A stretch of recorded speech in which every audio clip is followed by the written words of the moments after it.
liman qal lillahi wa li kitabihi wa li rasulihi wa li a'immatil muslimin wa amatihim. Agama itu adalah nasihat. Apa makna nasihat? Adalah ikhlas, ketulusan. Untuk siapa? Kata sahabat. Lillah, untuk Allah. Bagaimana tulus atau ikhlas kepada Allah? Adalah kita mengimaninya, mentauhidkannya, ya, mentaatinya, tunduk dan patuh kepada perintahnya, meninggalkan seluruh larangannya. Wali kitabihi, ikhlas untuk kitabnya. Apa makna ikhlas untuk kitabnya? Mengimaninya, mempelajarinya, mengajarkannya, membacanya, menghafalnya, menghayatinya, dan mengamalkannya. Allah Subhanahu wa taala berfirman dalam surah As-Sad ayat 29, Kitabun anzalnahu ilaikum, kitabun anzalnahu ilaika, ya, mubarakun liyadabbaru ayatihi wa liyatadzakkara ulul albab. Sebuah kitab yang penuh berkah yang kami turunkan kepadamu agar mereka mentadabburi ayat-ayatnya, menghayati ayat-ayatnya. Wa liyatadzakkara ulul albab, agar orang-orang yang berakal bisa mengambil pelajaran dan mengamalkannya. Diawali dulu liyatadabbaru, kemudian liyatadzakkara. Diawali dengan penghayatan, baru mengamalkan. Kita tidak akan bisa menghayati, apalagi mengamalkan, kalau seandainya kita tidak mengerti apa yang kita baca. Tadabbur itu, kata ulama, adalah ta'ammul. Hati kita hadir ketika kita membaca. Kita bisa memahami apa makna yang kita dapatkan. Ditandai dengan rasa khusyuk yang muncul di hati kita. Kemudian mungkin boleh jadi menangis, takut kepada Allah Subhanahu wa taala karena ayat-ayat yang kita baca. Bertambahnya keimanan kita, berdirinya bulu roma kita ketika kita membaca, atau interaksi kita dengan ayat-ayat yang kita baca. Bapak Ibu, kenapa kita pagi subuh hari Jumat kita sujud tilawah? Kenapa?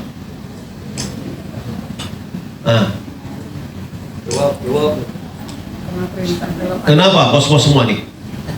Ya, kita sujud tilawah karena ayat yang dibaca itu tentang orang sujud.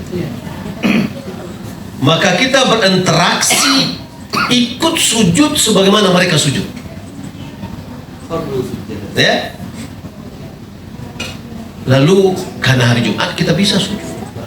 Tapi coba kalau seandainya kita sholat di Masjidil Haram, sholat tarawih, mungkin imamnya Allahu Akbar, kita ruku, ternyata imamnya sujud tilawah. Biasa kita di Masjid Al-Hakim, ya, kalau sholat tarawih itu satu malamnya satu juz. Kalau ada pada rakaat pertama atau kedua ada sujud tilawah, imamnya terpaksa mengatakan, Bapak Ibu, nanti rakaat pertama atau rakaat kedua nanti ada sujud tilawah ketika membacakan ini, supaya mereka tidak ruku. Kenapa diberitahukan? Karena kita tidak mengerti apa yang dibaca oleh imam. Ya, maka mentadabburi Al-Quran ini sangat penting. Kuncinya adalah bahasa. Namun perlu kita ketahui interaksi dalam Al-Quran ini.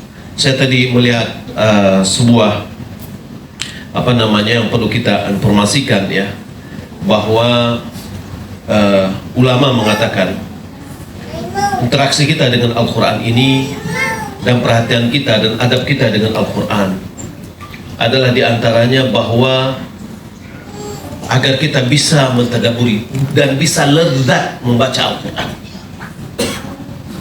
itu ada dua yang harus kita jaga: pandangan dan pendengaran. Ya, Syekh Saleh Ali Syekh dia mengatakan, an-nadharu yaj'al qalb syai'an fa syai'an fi dhulma. Penglihatan itu menjadikan hati sedikit demi sedikit menjadi gelap. Kalau seandainya kita melihatnya hal-hal yang tidak baik.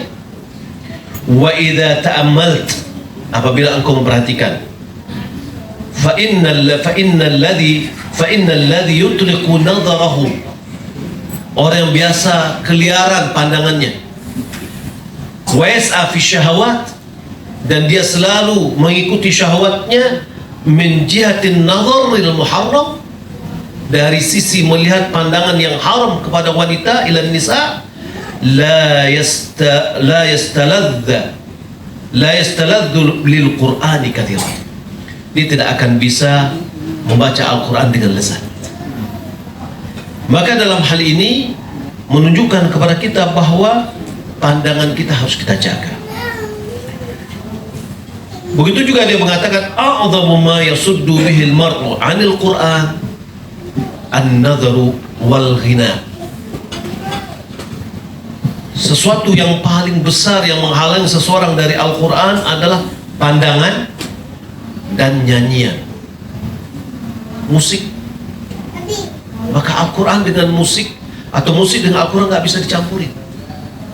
Ya, apalagi kita ini mendakwakan Al-Quran, sing Quran. Ya, maka oleh karena itu perlu kita memperhatikannya. Syekh Al-Hafidh Ibn Rajab dia mengatakan dalam kitabnya Nuzhatus Sama fi mas'alatis sima, fi mas'alatis sama, i'lam anna sama'il aghani yudadu sama'il Quran min kulli wajhin. Ketahuilah, sesungguhnya mendengar nyanyi-nyanyian itu berlawanan benar dari mendengar Al-Quran dari segala sisi. Fa'inal Quran kalamullah, Al-Quran itu adalah firman Allah. Wa wahyuhu wa nur, wahyunya dan cahayanya. Alladzi ahya bihil qulubul maitah, di mana Allah Subhanahu wa taala dengan Al-Quran Allah hidupkan hati-hati yang mati. Wa akhrajal ibadah bihi minadh dhulumat ila nur, dengan Al-Quran Allah keluarkan hamba-hamba dari kegelapan kepada cahaya.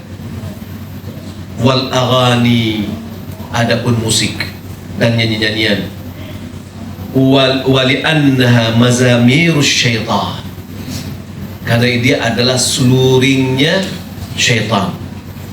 Fa inna syaitan Qur'anuhu syi'r, karena syaitan itu Qur'annya adalah syair-syair. Wa mu'adzinuhul mizmar, muazzinnya adalah seluring. Wa masayiduhu an-nisa, perangkap-perangkapnya adalah wanita. Kemudian juga ini menunjukkan kepada kita bahwa dibilang Hasan Al-Basri dia mengatakan, tafaqqadul halawata fi sholati wa fil Qur'an wa fi dzikr. Cari-cari rasa manis di dalam sholat, atau rasakan, tolong rasakan rasa manis dalam sholat, dalam baca Al-Quran dan dalam zikir. Wa in wajadtumuha, jika kalian mendapatkannya, famdu wa abshir, lanjutkan dan bergembiralah, karena itu sebuah kelezatan. Kita manis dalam sholat, kita manis sebagaimana Nabi SAW mengatakan, wa ju'ilat qurrata aini fi shalah, Allah jadikan kelezatan pandangan mataku di dalam sholat. Kita pengen mendapatkan sholat khusyuk melalui Al-Quran, tentu kita perlu adab-adabnya. Wa illam tajiduha, jika kalian tidak mendapatkan lezat manis dalam sholat, dalam baca Al-Quran, dalam zikir, fa'alamu annal baba mughlaq. Ketahuilah berarti pintu hati kita ini sudah tertutup. Maka oleh karena itu, Bapak Ibu melihat Allah Subhanahu wa taala, saya sangat bangga untuk bisa berada di lingkungan kita ini. Mari kita jadikan Al-Quran salah satu upaya kita untuk diri kita sendiri dulu. Bagaimana kita bisa menguasai, memahami Al-Quran dengan kosakata bahasa Arab Al-Quran. Kita ikhlaskan diri kita, ya, sebelum kita berbicara nih masalah muamalah, bisnis yang lainnya. Yang diutamakan dulu adalah bagaimana kita bisa mewujudkan, bisa merasakan manisnya kita dalam sholat.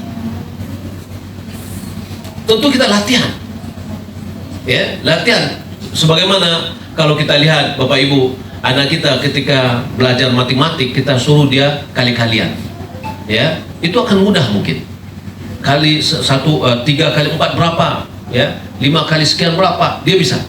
Tapi ketika diberikan narasi dalam cerita dan di situ ada matematik, biasanya mulai blur karena tidak terbiasa. Mungkin kita dengan main film Quran mungkin bisa kita menterka, tapi ini perlu latihan bagaimana kita mempraktekkan kata-kata yang sudah kita hafal di dalam bacaan Al-Quran kita. Maka perlu kita praktekkan gitu ya. Mungkin ada di antara kita rasanya kok nggak terasa ya, saya sudah sampai 1000 kosakata, 1001 kosakata, kenapa rasanya apa belum terasa, biasa-biasa aja ya. Ini perlu latihan ya, mempraktikkan kosakata tadi.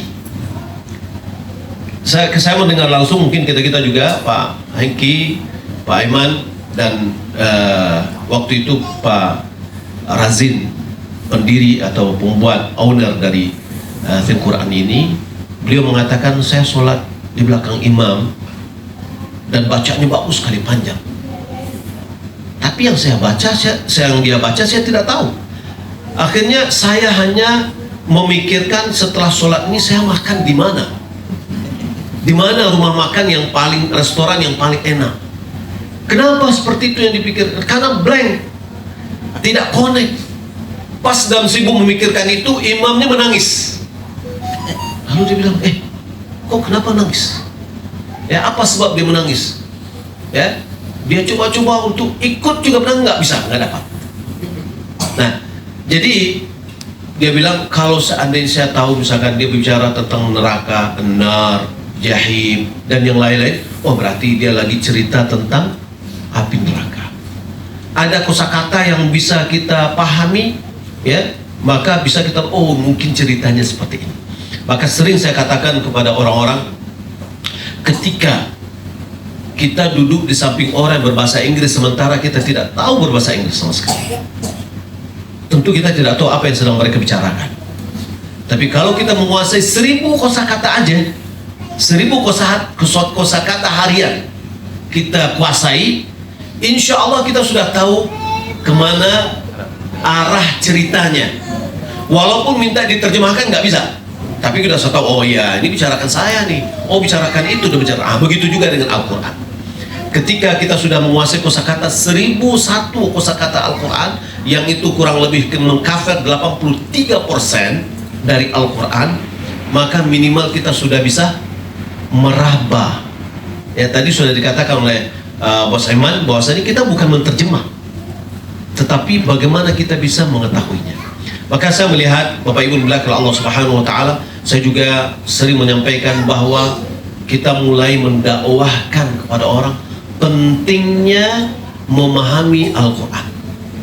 Karena Ibnu Qayyim dia mengatakan, gara-gara itulah Allah menurunkan Al-Quran. Gara-gara apa? Gara-gara mentadaburi kemudian mengamalkan. Kita tidak bisa mentadaburinya apalagi mengamalkan apabila kita tidak menguasai kosakata Al-Quran. Sekarang ada mungkin Al-Quran terjemahan, tapi setiap kita membaca Al-Quran kita butuh double waktu kita. Kita baca dulu, kemudian kita baca terjemahannya. Nah, pada saat itu tidak dapat feeling untuk membaca terjemahan itu tidak sama dengan seperti kita membaca Arabnya, ya. Nah, ada lagi sekarang Al-Quran terjemahan per kata, ya. Kapan waktu kita untuk bisa banyak membaca? Ada lagi metode-metode. Saya punya orang dari dari Makassar, dia menciptakan sebuah terjemahan Al-Quran per kata, ya, ada buku-bukunya. Itu berapa kali tidak akan bisa belajar. Tapi sekarang ini ada sebuah media di mana kita bisa melakukan kapanpun, dimanapun, asalkan jangan dalam WC aja. Ya. Nah, jadi ini adalah sebuah kesempatan bagi kita untuk bisa menguasai kosakata. Dan sekali lagi saya ingat kepada diri saya sendiri dan kepada kita semua, tujuan kita bergabung di sini adalah untuk kita sendiri. Bagaimana kita bisa menguasai kosakata Al-Quran ini sehingga kita bisa khusyuk di dalam sholat. Setelah kita merasakan ini senang, bagus, kita bisa sebarkan kepada orang lain. Tapi kalau seandainya Bapak Ibu masuk ke sini hanya gara-gara bisnis, khawatir saya Bapak Ibu curiga, putus asa, ya. Kenapa saya sudah sekian, belum ada yang bisa tertarik? Ada 100 orang, nggak ada yang tertarik. Ya, saya sudah punya ini, nggak ada yang mau beli. Ya, itu kecewa nanti. Maka kita mau beli, kita beli untuk kita mau kasihkan ke orang, kita insya Allah dapat pahala ketika dia belajar. Ada yang saya kasih, saya katakan saya mau kasih, tapi dengan catatan harus setiap hari memakainya. Ya, kita dapat pahala. Uang insya Allah Allah akan kasih, ya. Tapi ini adalah kita berikan kesempatan. Oh, ada yang sudah coba. Soal umurnya sudah 66 lah kali ya sekarang ini. Ustaz, saya sudah sampai sekian. Bapak kalau seandainya belum juga merasa maksimal, bisa dinolkan lagi, ulang dari awal lagi, ya, sehingga dia coba latih lagi. Nah, Bapak Ibu kalau Allah Subhanahu Wa Taala, sekali lagi bos-bos semua, ya. Jadi ungkapan bos ini jangan katakan, waduh ini sombong sekali nih orang di sini gitu. Jadi intinya adalah bantu orang sampai sukses, ya, dalam mencapai sholat khusyuk, ya. Semoga Allah Subhanahu memberikan taufik kepada kita semua. Mohon maaf atas segala kekurangan kesalahan. Terima kasih atas segala perhatian. Muhammad wa ala alihi wa sahbihi ajma'in. Wassalamualaikum warahmatullahi wabarakatuh. Waalaikumsalam warahmatullahi wabarakatuh. Alhamdulillah. Terima kasih kepada Buya Elvi. Apa nama TV Bu? Buya Elvi ini adalah salah satu owner dari Surau TV. Daykid TV ada juga. Daykid TV. Daykid TV. Oh, Daykid. Saya pikir tadi Daykid TV. Hebatnya ya kalau disatukan visi itu. Ya Ustaz, kalau enggak saya terpaksa panggil saya Nabil, Buya Elvi, Ustaz, kan ada 3 nih. Tapi hari ini kita ada panggilan mesra ya, yaitu bos. Apa bos tadi Bu? Bantu orang sampai surga. Nah, kalau Ustaz itu sama dengan bantu orang sampai surga, ya. Oke, baik. Bersyukur kita kepada Allah, mengucapkan alhamdulillahirrahmanirrahim. Salawat kita kepada Rasulullah, mengucapkan Allahumma sholli ala sayyidina Muhammad wa ala ali sayyidina Muhammad. Jadi alhamdulillah hari ini kita bisa bersilaturahmi di Hotel Pangeran Bis, ya. Ini alhamdulillah event resmi kita yang kedua, Bapak Ibu. Jadi aplaus dulu buat Sumatera Barat. Kenapa? Betul yang dibilang oleh Coach Aiman tadi, Sumatera Barat, kenapa kita pilih? Karena saya ingat ulama-ulama kita hadir dari Sumatera Barat, ya, untuk nasional, benar nggak? Bapak Ibu. Jadi disitulah saya terpanggil. Kenapa saya menjalankan tim Quran lalu kita bawa ke ranah Minang? Karena itu. Ya, kita ulangi sejarah itu lagi, ya, kita bumikan tim Quran ini di Indonesia menuju global. Setuju kita? Setuju ya? Nah, apa kabar bos-bos? Jom makan masalahnya kan? Bentar lagi azan ya, Oke ya. Baik, jadi kita bersyukur Bapak Ibu, alhamdulillah hari ini tepat saya 1 tahun 1 hari bergabung di Tengkuran. Ya, jadi ini luar biasa sebetulnya. Kalau kita tidak istiqomah, kita tidak percaya, saya tidak akan sampai ke 1 tahun 1 hari. Benar nggak? Benar. Alhamdulillah ya. Di sini ada teman-teman kita yang lama, Prof Saiful, ya, tepuk tangan buat Prof dulu, orang-orang awalun, Ustadz Abdi di belakang, Ustadz Id, dan beliau adalah testimoni saya pertama di Sumatera Barat. Saya uang nggak ada, betul? Nggak ada untuk join. Proyek sudah berapa tahun nggak dapat. Saya bilang ke Ustadz di kafe Gumuk, Ustadz luruskan niat, ini Al-Quran. Saya mengambil ini, betul yang dibilang oleh Buya tadi, ini ada adabnya kan? Wah ini saya terharu nih kalau ingat itu. Beliau saya daftarkan malam ya, tapi Bapak Ibu belum lagi subuh, ya saya. Beliau dapat proyek 2 di Pasaman. Lepas dulu buat Ustadz Indra ya. Jadi itu yang luar biasa. Jadi hari ini Bapak Ibu, kenapa kita ingin berbagi? Karena ada sesuatu hal yang menarik buat kita, fakta yang paling menarik dari sekian banyak fakta hari ini. Mungkin ini salah satu akan kita angkat adalah, tahukah kita Bapak Ibu, ya, apa yang disampaikan oleh Ustadz Elvisam tadi? Kalau kita bicara, bisa deh, goyangnya sih.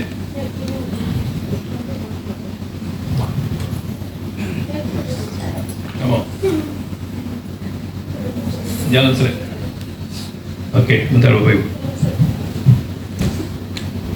Oke. Baik, Bapak Ibu, kalau kita lihat ya dari sekian fakta, ya banyaknya fakta, dan salah satu sudah dibilang oleh Ustadz Elvisam barusan, itulah fakta. Kita hari itu interogasi ya, pemilik dari Tengkuran Center, dan itu fakta yang menarik. Tapi fakta yang kedua kita angkat adalah dari sekian banyak fakta tadi, ini banyak nggak hari ini Bapak Ibu? Kitab yang paling banyak dibaca oleh kaum muslimin apa? Al-Quran. Tapi banyak yang tidak bisa baca, apalagi paham Al-Quran itu sendiri. Apa ya? Berarti tugas kita hari ini, aplikasi ini sebetulnya bukan untuk Bapak Ibu hari ini. Apa? Aplikasi ini adalah untuk next generasi kita 10 tahun yang akan datang. Karena hari ini berapa Prof hari ini terakhir Indonesia dari 230 juta jiwa umat muslim, berapa yang bisa? 1 tahun yang lalu kita sudah menerima riset dari 230 juta umat muslim Indonesia, 35% ya, yang bisa baca dan paham Quran. Hari ini tinggal 28%. Gimana tuh ya? Selesai nggak sama Buya Elvisam, Ustadz Hasbi, Prof ya, ustadz-ustadz kita hari ini, oleh pondok-pondok pesantren kita hari ini? Orang tua memasukkan anaknya ke pondok, ke Bahar Mahat, itu udah jelas kan Bapak Ibu. Tapi yang di pinggir jalan, yang di pasar, ya, yang di dalam komplek kita sendiri, tersentuh nggak buat kita? Ketika saya ke Bandung, Masya Allah, Ustadz itu bilang, dalam komplek saya saja, Gus katanya, itu saya tanya, bapak-bapak usia 60-65 tahun, hampir rata-rata tidak mau ke masjid. Faktornya apa Bapak Ibu? Karena dia tidak bisa baca Al-Quran. Apa? Jadi ini ya, jadi kenapa aplikasi ini keluar? Salah satu ini. Yang kedua, di global, hampir 2,1 umat muslim hari ini di dunia yang bisa baca Quran dan paham Quran itu hanya 400 juta saja, termasuk orang Arab sendiri. Berarti 1,6 miliar hari ini tugasnya apa Bapak Ibu? Inilah yang saya sangat berbahagia Allah turunkan satu aplikasi di tangan kita hari ini sama-sama ya. Bapak Ibu yang tidak backgroundnya Ustadz atau Ustazah nggak perlu jadi Ustadz dan Ustazah, benar nggak? Tapi hari ini bisa nggak Bapak Ibu memberikan aplikasi ini ke semua orang. Apa? Ini yang luar biasa ya. Jadi ini yang membuat kami kenapa kita istiqomah sampai hari ini untuk melanjutkan perjuangan ini. Bukan karena miliaran yang di situ, tapi saya ingin Bapak Ibu dari tangan Buya kita, ya 1 juta orang lahir paham kul saja. Apa kul? Apa kan? Mantap. Ini yang luar biasa ya. Oke, yang kedua, nah ini yang dibahas oleh Ustaz Faisal barusan. Betul nggak ini terjadi? Kenapa bapak-bapak 60-70 tahun tadi nggak ke masjid? Kita tidak paham apa yang kita baca dulu, kita aja nggak paham. Nah, ini untuk ibu-ibu nih ya. Ini serius kayak ini. Ibu-ibu harus pandai bahasa Arab Al-Quran. Betul nggak, Bu? Kalau nggak nanti bahaya, kan? Kalau sempat suami kita jadi imam, lalu dia baca doa, Ustaz. Apa kan? Amin. Ibu-ibu amin kan juga, tahu kan? Nah, siapa yang salah? Itu cara bapak-bapak sekarang minta izin. Ya, Bu? Makanya harus bisa kita. Nah, betul nggak? Ya, itu jobnya, itu bercandanya. Supaya apa? Supaya Bapak Ibu tidak terpaksa untuk belajar bahasa Arab Al-Quran ya. Jadi jangan salah amin. Kalau kita udah tahu, nah ya, gak apa-apa, bantu aja boleh. Nah ya, oke, baik. Jadi itu Bapak Ibu. Kalau kita lihat fakta ketiga, karena kita adalah aplikasi digital pertama di dunia, maka kita angkat satu fakta yang menarik adalah Indonesia menghabiskan waktunya untuk scrolling handphone saja sampai 11 jam hari ini. Untuk dewasa. Itu dewasa. Apa? Anak-anak kita gimana? Satu hari nggak keluar kamar kadang-kadang, benar ya? Apa yang terjadi untuk generasi kita, Bapak? Nampak ya? Sekarang perang nyata kita lihat di Palestina, tapi perang yang tidak nyata ini nampak nggak? Yang kedua apa? Saudi Arabia. Ketiga Malaysia. Dan hari ini top 10 itu adalah semua negara Muslim. Paham nggak kita, Bapak Ibu? Silahkan anak Bapak Ibu hafiz Quran 30 juz, silahkan kita punya aplikasi sebagus apapun, tapi yang mereka tidak inginkan apa? Jangan paham. Kita paham Quran. Karena kalau kita paham Quran, apa yang terjadi? Dunia kejayaan kembali ke umat Muslim. Apa nggak? Akhirnya apa yang terjadi? Disibukkan nggak kita hari ini? Dengan tontonan, dengan aplikasi. Kadang-kadang menjelang maghrib itu banyak nggak tontonan-tontonan yang sangat menarik. Nah, Pak ya? Ini Bapak Ibu ya. Jadi kita tidak sadar hari ini. Lalu kita buatlah sebuah konsep bagaimana handphone itu jadi produktif, jadi positif. Itulah dia solusi. Nah, Pak, ketika Bapak Ibu jumpa dengan salah satu robot magic ini, kita sebut dengan apa? Quran. Bapak Ibu, 2 tahun lagi semua kaum muslimin akan menjadi kebutuhan ya, di dalam handphonenya, yaitu Quran. Kalau itu lahir dari Sumatera Barat, dari linknya Ustadz Muhyar, apa yang terjadi? Siapa yang punya Grab, punya Gojek hari ini dalam aplikasinya? Ibu punya? Bu, siapa yang suruh Ibu download? Supaya bisa ya kebutuhan Kebutuhan kok dulu enggak? dulu enggak Apa enggak? karena barang Dulu pro kontra enggak di Sumatera Barat? kan Di Indonesia, kenapa enggak? Karena orang Indonesia itu suzonnya lebih tinggi, betul nggak? Dia akan tentang dulu, kenapa enggak? Demo dulu. Tapi hari ini apa yang terjadi? Begitulah Bapak Ibu hari ini. Itu, ingat itu.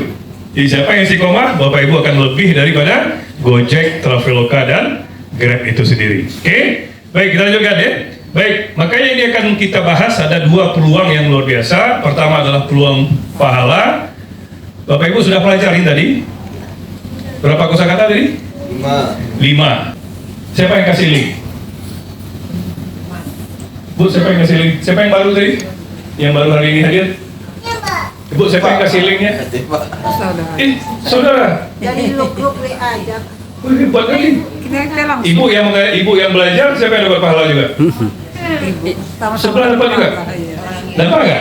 Kenapa kita tes tadi? Kita coba dulu. Supaya Bapak Ibu ketika kita bahas tentang bab pahala, Bapak Ibu dapat nggak? Kalau 5 juta orang disebabkan oleh link, ibu-ibu bagaimana? Pahala jangan. Butuh lagi uang. Sebar link saya. Kenapa nggak Ustaz? Luar biasa ya? Itu tadi. Makanya aplikasi ini tidak cocok untuk Ustaz dan Ustazah. Karena ya, rusak adab saya ke Ustaz Elfi kalau saya ajarkan beliau mengaji di aplikasi. Kenapa nggak? Tapi apa yang kita berikan? Kita minta review ke beliau. Ustaz, ini satu aplikasi. Bagaimana menurut Ustaz? Minta pandangan Bapak Ibu ke ulama-ulama kita, ke ustaz-ustaz kita. Jangan ajak mengaji. Ustaz Muhir sudah hafiz, sudah puluhan tahun belajar ngaji. Kenapa? Akhirnya apa yang terjadi? Aplikasi ini cocok untuk semua orang karena Ustaz belum bisa mengoperasikannya. Apa ya? Nah itu. Oke, yang kedua adalah peluang muamalah. Nah, saya dengan Ustaz Abdi kita undang 250 orang yang hadir di Islamic Center Tanah Datar itu hampir 850 yang hadir. Asbab Al-Quran Bapak Ibu, rata-rata hafizah yang datang. Tapi masalahnya cuma dua. Saya tanya, Ustaz, apa masalah Ustaz? Kami ini gaptek. Nah itu satu. Ustazah, apa masalahnya? Piti kanai. Kenapa nggak Bapak Ibu? Berarti kalau ke Ustaz dan Ustazah, apa yang Bapak Ibu lakukan? Selesaikan masalah mereka, apa nggak? Apa belum selesai masalahnya? Tentang teknologi dengan muamalah, apa tuh? Jangan lagi kita sodorkan suruh belajar ngaji. Beliau sudah guru ngaji, sudah hafiz. Apa ya? Berarti umat muslim itu tidak boleh miskin. Rukun Islam ada berapa? 5. Yang keempat apa? Kalau tidak ada piti? Pemberi atau penerima? Penerima. Apa kan?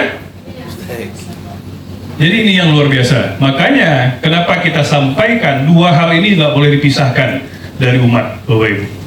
Ya, makanya azam saya karena Pak Gubernur juga menyampaikan bahwa satu rumah satu hafiz, satu nagari satu rumah tahfiz. Makin menjamur nggak rumah tahfiz hari ini? Tapi setiap bulan saya sakit kepala. Rumah tahfiznya. Ngurus. Kalau tidak ada donatur. Jujur Bapak Ibu, siapa? Yang mengurus, betul nggak? Itu terjadi kan hari ini. Berarti apa yang harus kita lakukan? Kita cari pewakaf yang biasanya menjadi pewakaf di tempat lain. Kita daftarkan mereka di muamalah kita. Bukan mengasih aplikasi. Nah, Ustaz Muhyar jangan salah. Jadi kasih pula aplikasi ke rumah tahfiz. Iya, mana? Tapi kasih dia bisnis perdagangan. Itu yang sudah terjadi di Sumatera Barat, ya. Off the record, hampir 5 rumah tahfiz hari ini yang sudah penghasilan 8 juta sampai 15 juta sebulan di Sumatera Barat. Baik, berarti 1 tahun lagi apa yang terjadi Bapak Ibu? Perlu nggak mereka donasi, donatur? Bahkan ya, ustaz-ustazahnya ngasih reward kepada santrinya. Nah, bulan depan siapa yang 10 juz kasih umroh, apa kan? Kalau sekarang ustaz-ustaznya yang baru diumrohkan, ya, itu ya. Oke, baik, kita lanjutkan. Oke, Bapak Ibu, kita kenal sedikit dengan perusahaan ini. Perusahaan ini setahun lalu kita ambil dari Malaysia yang namanya adalah Think Awesome Sendirian Berhad dan sudah mendapatkan award, reward dan license tingkat dunia yaitu ISO, MSC. Karena ini berhubungan dengan bab muamalah, apa yang kita harus lakukan? Kita sudah mendapatkan patuh syariah. Supaya apa? Bapak Ibu tidak was-was nanti untuk menjalankan muamalahnya. Ya? Setuju nggak, Bapak Ibu?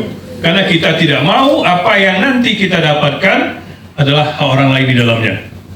Ya? Oke? Jadi ini. Nah, siapa yang mengeluarkan adalah Dr. Zaharuddin Abdurrahman, ya. Beliau memang seorang pakar syariah di Asia. Oke, jadi alhamdulillah Bapak Ibu nggak perlu was-was lagi untuk menjalankan Think Quran. Oke, jadi selamat datang sekali lagi di Digital Quran Center, 100% digital yang menggunakan teknologi apa? AI. Artificial Intelligence. Siapa yang sering buka TikTok di sini? Ibu-ibu lah. Saya nak coba buka TikTok. Masih buka TikTok? Oke. Kalau ibu pencet orang yang sering nyanyi-nyanyi, joget-joget, apa yang terjadi? Banyak nggak tamu nggak diundang? Keluar semua nyanyi-nyanyi, betul nggak? Tapi kalau ibu buka pengajian Ustaz Elvisan, nggak diundang pun pengajian yang lain datang nggak? Nampak nggak? Itu algoritmanya. Oke? Nah, jadi periksa handphone bapak-bapak nanti. Jangan tahu salah pencet kan? Oke ya? Baik. Yang kedua,